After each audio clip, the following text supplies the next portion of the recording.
Welcome everybody to this episode of Small Business Small Talk. I'm excited about my guests today because they're excited, and that always makes for a great conversation.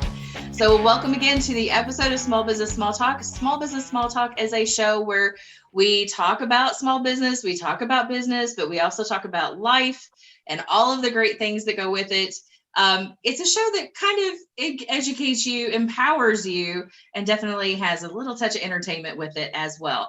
I'm your host, Christy Smallwood. I am the Chief Strategic Guide for Eagle Eye Strategies based here in Louisville, Kentucky. And I also am very excited because my guests today are members of the Chamber of St. Matthews, which is also my sponsor partner for Small Business Small Talk. Makes total sense. So I appreciate you guys coming in. I want to introduce now my guests for this episode. I have with me, and I'm going to let you guys talk about the business, because this is one of those not our normal business kind of that we have on the show, which I love. So I have with me Bree Jarbo, Alicia Redfern, and Clinton Spalding, of which today his dream is coming true. I'm so excited for him because he's been so excited to be on a podcast, and he chose mine to be the first one ever. So I welcome in my guests, and I'm going to let them introduce the business to you because it's very special in the industry of which they're in, and I'm just going to let them have at it. So who wants to talk first? All right. Hi, it's Bree Jarbo here, and I am the external marketing representative for Springhurst Pines, which is a local Trilogy managed facility for senior living. We offer independent living patio homes, personal care apartments, and then long-term and short-term skilled nursing care. Awesome. So tell me your all's backstory. So each of you take turns, and how did you, because you guys to me seem super young, okay? If those of us looking on this screen, I'm like, you guys are babies in comparison to me. What made you choose to get into a senior living care facility type of industry? Like, what drew you to that? Give us your backstories. First and foremost, I believe we should start this way because these are the ABCs of Trilogy. We have Alicia, Bree, and Clinton. Oh, that is genius, Clinton. I love that. That way we need to start with Alicia. And she's the youngest. And she's the youngest. And it's going from youngest to oldest. Youngest to about the same age. We planned that. So like he said, my name is Alicia. I have been with Springhurst Pines for it's been 11 months, so I'm almost at a year now. Prior to being here, I was not in the long-term care industry. I was not in healthcare at all, to be honest with you. So this was kind of a big switch for me, but I've always been passionate about serving other people. So here on this campus, I've had a couple different roles, all really involving admissions and marketing. So, I'm really given the chance on a daily basis to help other people find kind of what the next step may be for their loved ones. So I definitely enjoy what I do, and think that, it's not the first thing people think of when they say, well, I want to grow up to help people, but I definitely feel like that's achieved in what we do every day. Bree, your turn. And then for me, I would say when I was 16, I got my first job at a local assisted living facility as a housekeeper for common areas. And it happened to be the same assisted living facility that my great grandma lived in, who was my best friend. So I would go there anyways to visit her. So then it just ended up, I was working, I was hanging out with her and her good friend Hazel. So just me and all the girls were hanging out. And I got away from that as I got older, started working in a gym. But when I was in college, I just kind of always knew I wanted to go back into healthcare, but I thought maybe the hospital side, I wasn't sure what exactly that meant. Well, I had a job opportunity at a facility for marketing. So I went ahead and interviewed. And actually, when I went to interview, it ended up being the same facility that my great grandma passed away in. And it just, I went in the interview, I pulled into the parking lot, tears came to my eyes. I was like, this means something. So I took that job, and it has just grown ever since. So I started off with another company, then I transferred to Springhurst. I've been here for 6 years, and this campus just means so much to me and all of the residents. when you're moving them in, a lot of times you could be moving them into independent living, and then you're here over 6 years and you see them as they move to different stages of their life. And, you just think of these people as someone else's grandma and grandpa, but kind of yours too. And it just means a lot to be there with them, especially during times like now where visiting is on and off. So you're their family, and you're in touch with their family, telling them how the updates are going, how their family members doing. So it just means a lot. Oh, absolutely. I could totally see that. And it's very special to me that you had that best friend relationship with your great grandma, because that's how me and my great grandma was. When she passed, it was just, that's the one that was kind of devastating for me in the life. So yeah, I love that kind of attachment to the career. Like, it means something. And we'll talk about that here in a little second, because Clinton, it's your turn. So my name is Clinton, and I'm the Life Enrichment Director here at Springhurst Pines. So I've actually been in long-term care for a little over 12 years now. So I started right out of high school as an activities assistant. But I come from a long family of people who've worked in long-term care facilities. So my mother was actually a Life Enrichment Director for 40 years before me. So I kind of just fell in line and learned from her.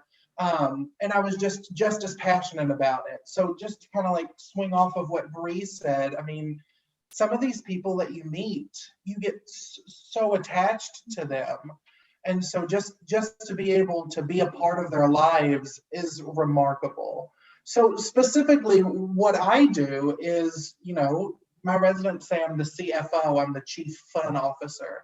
And I take that to heart. I love that. So when most people think about activities in a long-term care setting, of course, bingo comes to mind, but we are that and so much more. We explore the inner artist of all our residents, the inner musician. We do lifelong learning programs where, we learn about a subject that they may have some interest in. We learn technology. We're always using iPads and computers.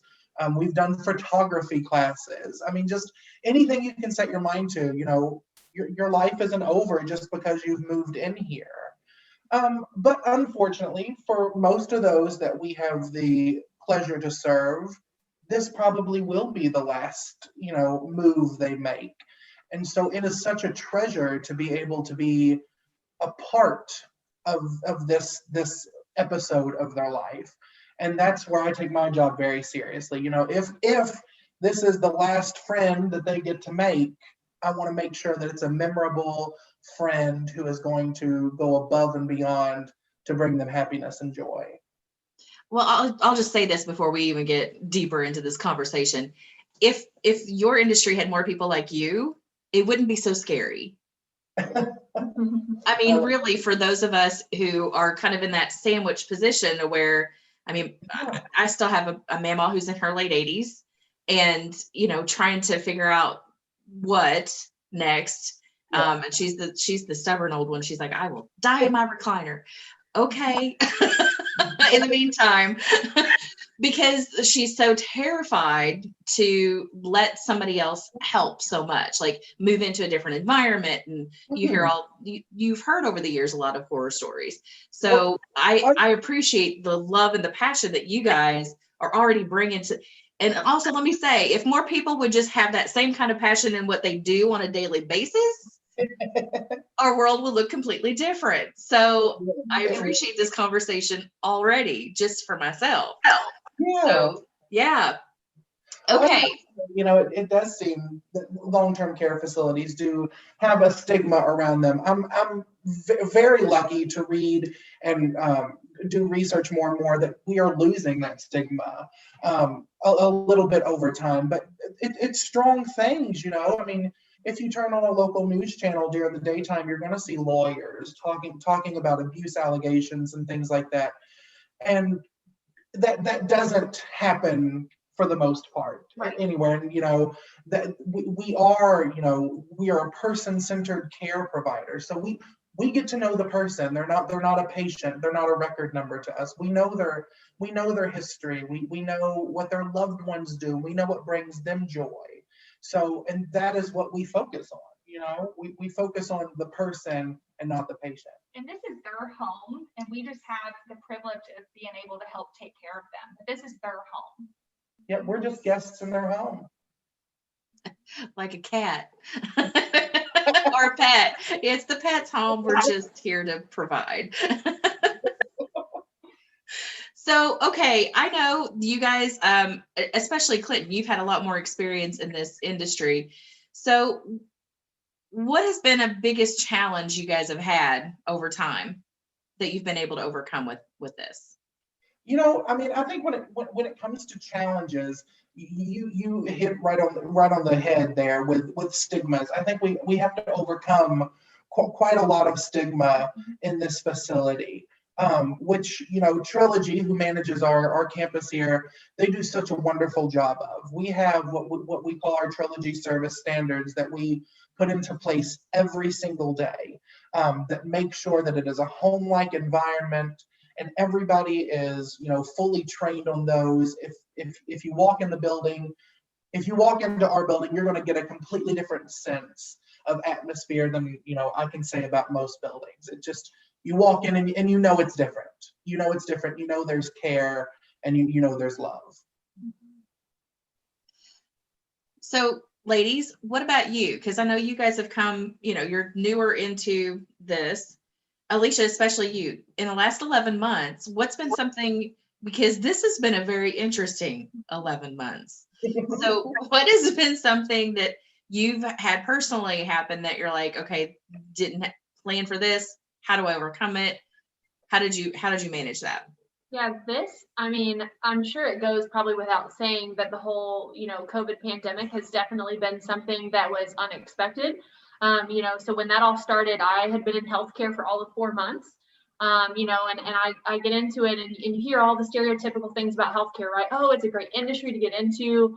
Healthcare will always be around. There will always be a need for that industry. And almost immediately you get hit with something like this that it did not spare anybody. It affected healthcare the same way that, or probably not the same way, but in a significant way, like it did a lot of businesses, if not every business. So I would say flexibility has been the absolute most key thing with this pandemic. As we kind of progressed, obviously, especially in the beginning, we didn't know very much. Nobody really knew what the best ways were to keep our residents safe. We have been very, very fortunate with our ability on infection control and just all that kind of stuff to keep these people safe and to still keep them engaged. With Clinton, his team has done a great job at adapting to all of this, our food service team, and adapting to all that kind of stuff. So I would say flexibility has probably been the absolute most important thing. And I would say that to anybody looking to get into this industry right now, is that you just have to be prepared for what's coming tomorrow, because the rules do change and you just kind of have to be ready to adapt to that. Just to kind of go off of the whole COVID situation and healthcare, and especially long-term care in our jobs in particular, it's given us such an opportunity to learn how to do things differently. We didn't want this, of course, nobody would have wished for it, but we did things the same way for so many years that COVID kind of came by, and we had to think on our feet. We had to learn how to adapt quickly. And we've actually learned quite some really cool stuff that we'll definitely keep into play long after the pandemic is over. I do think with COVID-19, it's definitely made the facilities, we've all stepped up, and it's been able to tell the good facilities apart from the other facilities. And I'm very proud to say that Springhurst Pines is a facility that definitely stepped up with the help of Trilogy Health Services. They've put in great standard practices for us and helped us grow. So we definitely rose to the occasion. Yep. That's awesome. So let me ask you, have any of your residents shared stories about when they were little and going through something similar to what we're going now? Because this isn't the first go around of something massive. Yeah, so I don't believe any of ours have. Most of our our population, they weren't necessarily around in 1920, 1918. So, however, something, similar, nowhere near as widespread, is the 1936 Louisville Flood. So this has really got some folks reminiscing about the 1936 Louisville Flood. Really? Yes. That's literally what I think. I'm like, well, this took an odd turn. Yes, I mean, it's fascinating. And I've learned so many things that I didn't know. And just going back to where we do lifelong learning programs, we had a couple of residents who remembered having to shelter in place because of the flood in 1936. And they were stuck maybe in the third floor story of their home, and boats would come by to bring them the supplies that they needed. And I mean, they sheltered in place. They didn't have their medicines, they didn't have food and things like that. So we did a whole life. The reason I know a little bit about this is because we did a lifelong learning program with it, where we watched a video on the history, and then of course we made note of those memories, because in 20 years those memories aren't going to be around anymore. That was before TV too. There was no social media back there for that.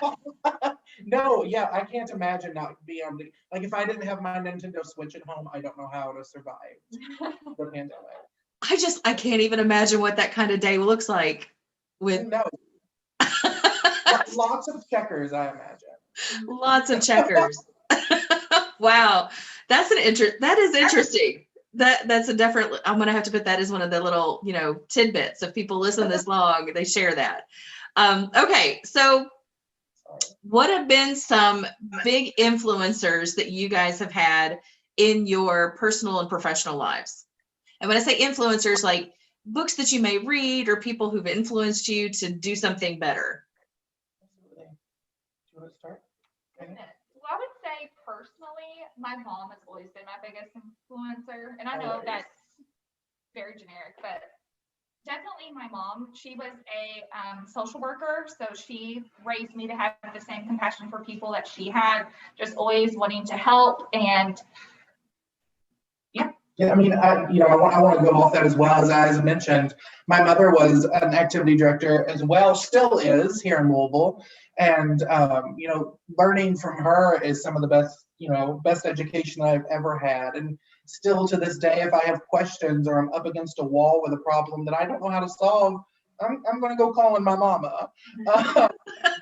Also, from a professional stance, there is a woman who we can all definitely look to if you're in long-term care, and that is Teepa Snow.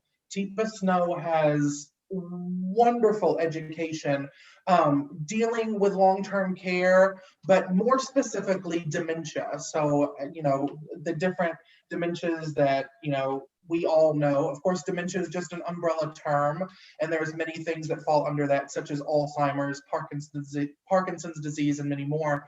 And if you are, an at-home care provider, or if you're moving a loved one into a long-term care facility, looking into some teachings from Teepa Snow, which she has many available on YouTube. She has books and many other things available. Teepa Snow is just a wonderful fount of knowledge. Very cool. Okay, so what is the biggest advice you've received so far in your career? I would say during my first interview in long-term care, I had the executive director at the time tell me, when you are looking at all of the residents and you are trying to make a cell, you don't want to look at it like that. You want to look at every single resident coming in as potential someone else's grandma and grandpa. Yes. So is that how you would treat your grandma or your grandpa? Every single person that comes in, that is someone's grandma or grandpa, and you need to treat them that way. So never to look, even though that we are technically sales and marketing, we're here to provide a good service. We're here to take care of people. So you don't really need to sell it. You just need to make sure they're a good fit and that you provide the best care that you can. Yeah.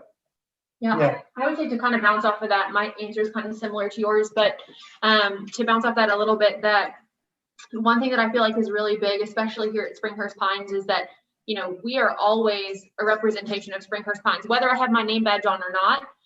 You know, everyone you come into contact with has a grandparent, you know, so it's like you always have to be, you know, representing the business well, representing the industry well. You know, we talked about stigmas to the industry, and there are a lot of people, you know, especially with what Bree and I do, that we get them kind of their first phone call. Like a lot of the times the people that I talk to on the phone, they're calling me and they're saying, I've never looked into this before. This is very overwhelming. You know, we're really scared about this move. You know, mom or dad really doesn't want to do this, but we just know that it's right.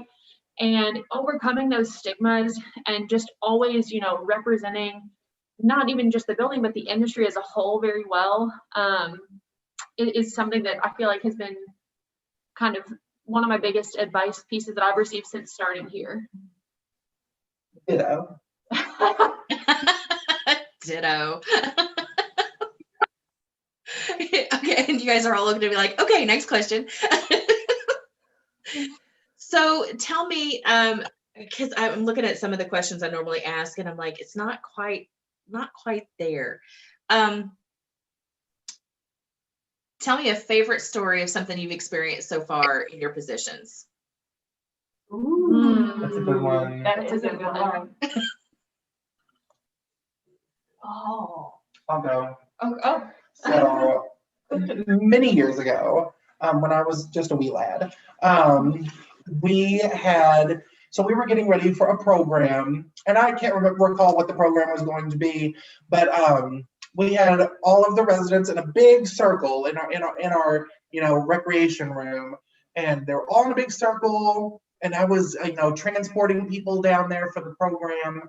And as I'm walking out to go get some more folks, I heard one resident who does not speak that often whisper to another resident that if they could only get together, draw a map, and make a plan, they could get out of this place. I was just floored, and I just can't get over. Like, I wanted to help them. Like, I was like, oh my gosh, this just sounds like the most fun heist I could ever imagine. Oh, God bless them. The escape plan. There's got to be, well, you know what? In 10, 15 years, I'm sure there'll be another movie made.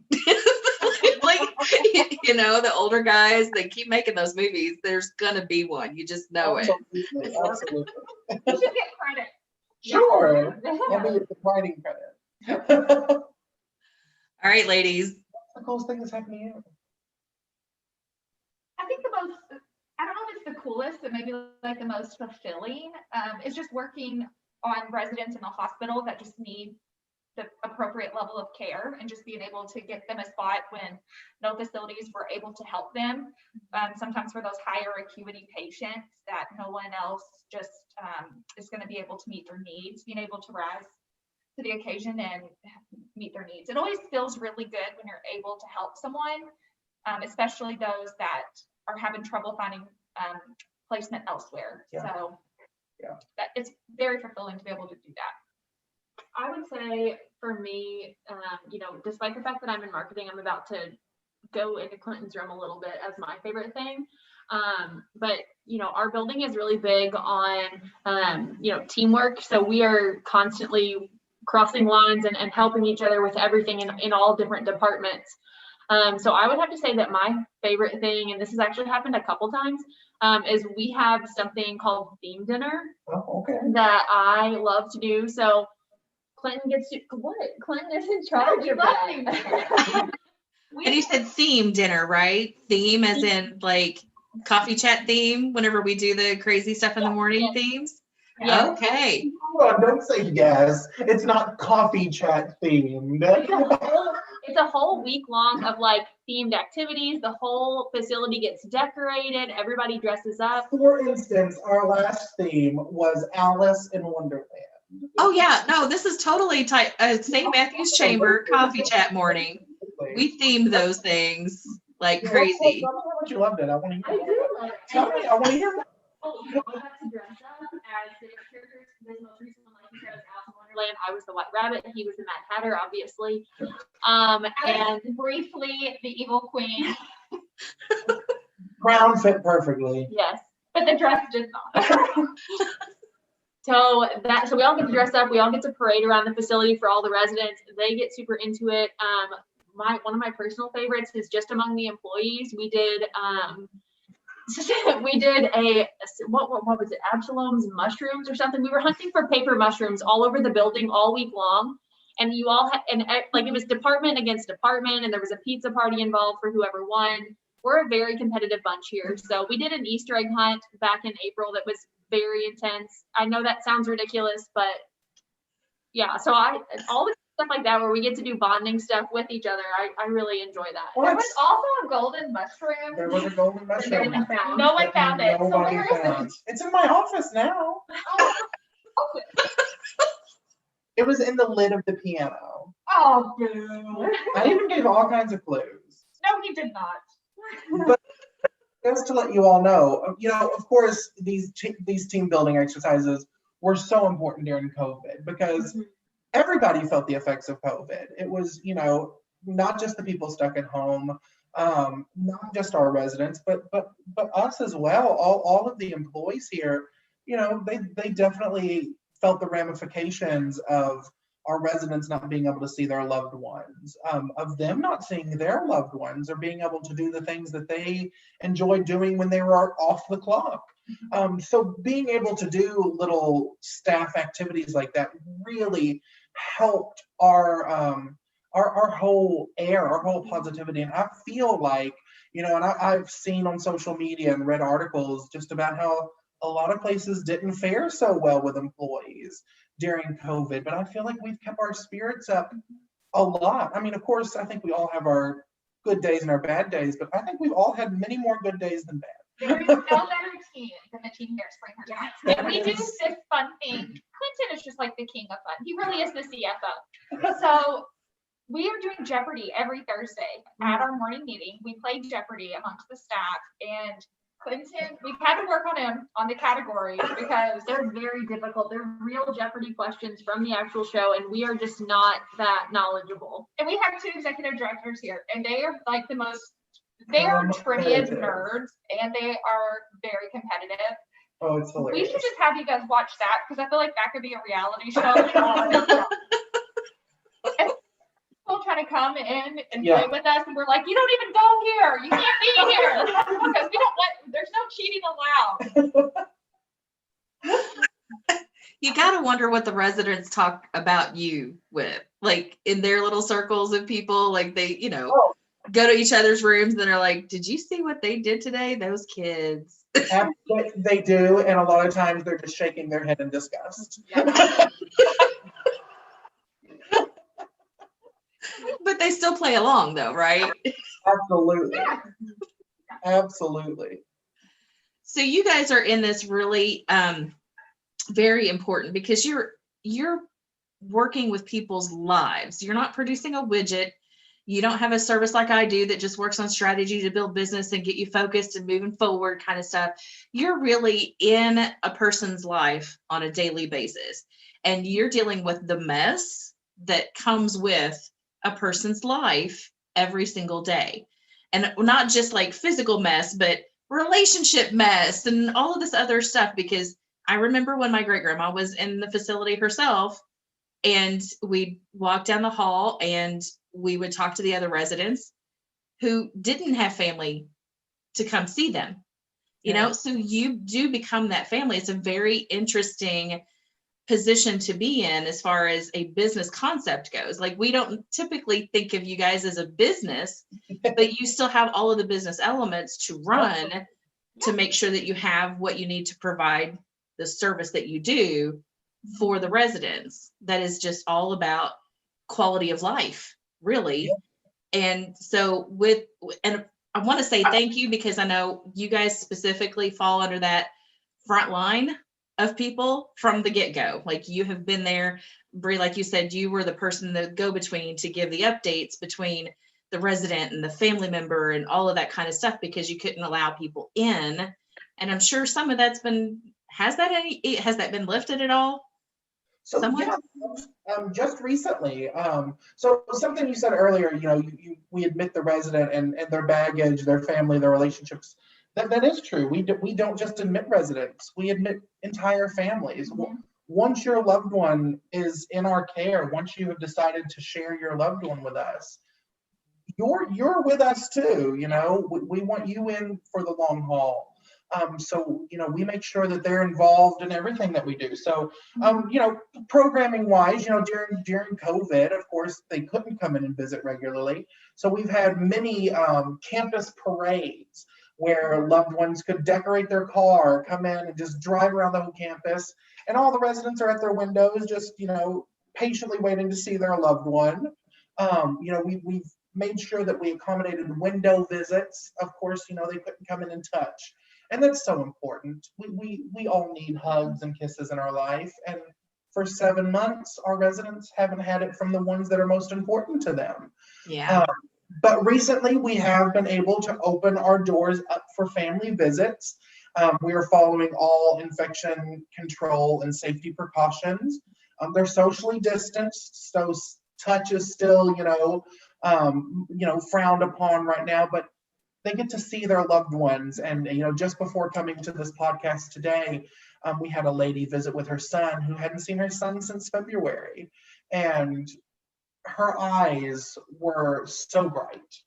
And that made my whole week. So, my job was done today just by wheeling her to go see her son. And It was precious. It was perfect. And I know, you guys are clearly following standards, because as we're preparing for this podcast, for those listeners, those viewers, if you're viewing the actual video of this, you will see that they have their masks on so they can all be in the same picture together.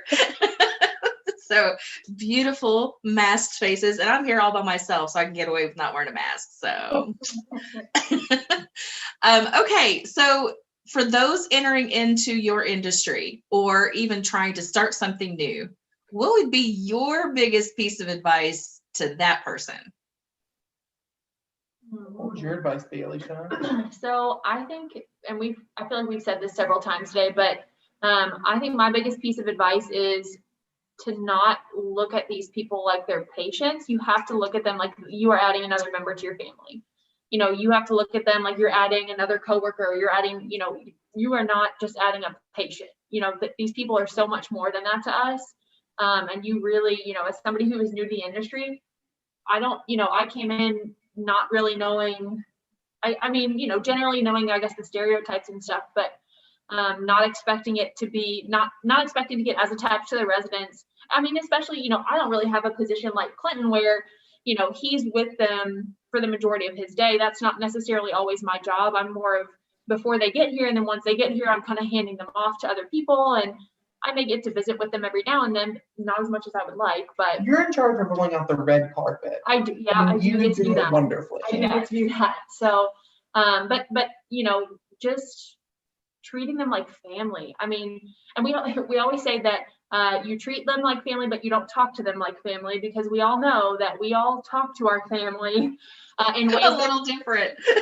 That's not appropriate. So we treat them like family. We don't talk to them like family. So that's one of my biggest pieces of advice, probably. What advice would you give to Bree? I'm excited to hear this. I would say, because it's a sales and marketing role, a lot of people, I think, come in, and obviously the goal is always to have a full house. Like you said, it is still a business, so you need to make sure you have enough income coming in to be able to pay for the bills, to be able to provide the care. So it is a business, so you have to make sure that you're making money. We don't get to do the fun things and give prizes without the income. Right. So Right. in order to be able to do all the fun things and to be able to pay for Clinton and all of his needs, you have to sell the product. And we are just very, very fortunate that we have a wonderful product to sell. Yeah. But I think my biggest recommendation to the next Bree would be to make sure that you look at this not as a sell, but as this is a person who you are going to be providing care to, and they are going to be joining the Springhurst family, and to just show them what all we have to offer. Yes, is it a sell? Yes, but at the same time, you're just offering this wonderful service that we have. Yeah. So You don't have to push it. You don't have to be pushy. When you walk into our doors, you can feel that it feels like home. There's a big difference when you walk into other facilities. Like Clinton said, you walk in and it feels like home. And all of the employees, we're just so happy to be there. We love our jobs. So you can tell, you can feed off of the energy from us. You can feed off the energy from our residents, and just show them. You don't have to sell it. You just have to show it. And that is so blatantly true. I mean, you can walk through our doors 365 times in a row. And it doesn't, as an employee, it doesn't feel like you're walking into work. I feel like as a guest, it doesn't feel like you're walking into a nursing home. It feels like you're walking into an experience. It feels like you're walking into, a home alternative. Of course, we'll never be somebody's home. We can't touch on that, but we can get pretty darn close. And I feel like we do that every day. And we have such a good team. These are our specific salespeople, but everybody on the floor, everybody giving care is in a sales position. Because Miss Smith's daughter is going to see the amazing work we do with her mother, and she's going to tell her neighbors, she's going to tell her church congregation, and that's important. So Clinton, as a chief fun officer, what would your advice be to pretty much all businesses out there dealing with people? Oh, I like this. So first and foremost, you need to do some inward searching. You need to look inward and find your why. Find why you're doing it. We all know what we're doing. So Alicia knows that she's admitting people into the best long-term care facility in the local area. In the Midwest. Yes, absolutely. Our company is in the Midwest. But this is absolutely the best long-term care facility in Louisville, and I will stand by that. You know that you are marketing that as well, and I know that I am providing activities, but we need to look inward and find out our why. Why are we doing that? And my why is because if this is Miss Smith's last day here, and maybe we don't know it, I want to make sure that I played a happy part in that. Okay, Not everybody gets that experience. Not everybody gets the best last day on earth. And I know, unfortunately, we had somebody pass this morning.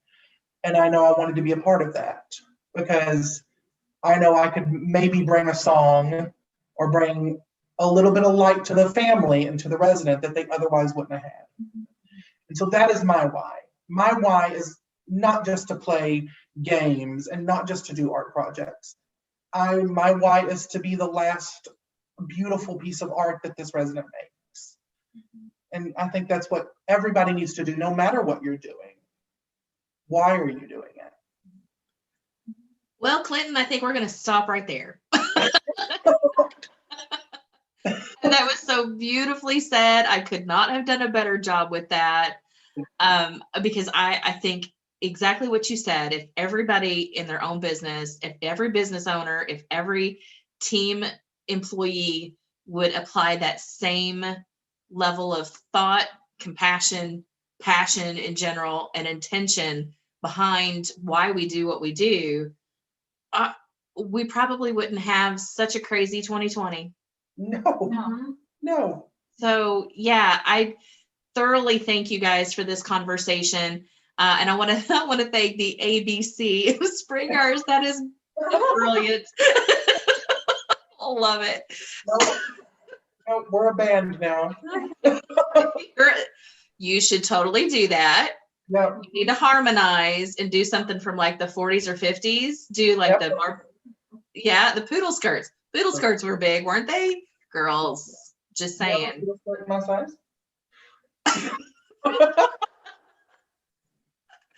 Oh gosh. So thank you guys again. So Alicia, Bree, and Clinton with Springhurst, and it's Springhurst Hi. Pines. Mm-hmm. And I know you guys have like assisted living, extended care facility, like. So make sure you look us up on Facebook and our other social media. So on Facebook, it's Springhurst Pines Senior Living. So Springhurst Pines Senior Living, and there you can see all the awesome stuff we're up to every single day. Or our website, springhurstpines.org. Perfect. And I'll grab all that information too to include in the bio section of this episode so people can kind of click through and view immediately whenever they watch it or listen online, because all the text is there. So with that, again, I thank you guys very much. Stick with me once I finish this out. I got a couple more things I want to say real quick. But to those of you who've been listening, I hope that you got just as much, if not more, out of it than I did. I very much appreciate this conversation. It touched my heart greatly. So thank you for that. And again, all of you small business people out there, apply these same concepts to your own business in your own way, and you can make magic in your own community. So with that, I thank you for attending Small Business Small Talk today. Join us again for the next episode. And I want to thank again the sponsor of Small Business Small Talk, which is the Chamber of St. Matthews. They're a great partner. And this is where I got my podcast people from for this season. So this is awesome. Thank you guys very much. And we'll see you again next time.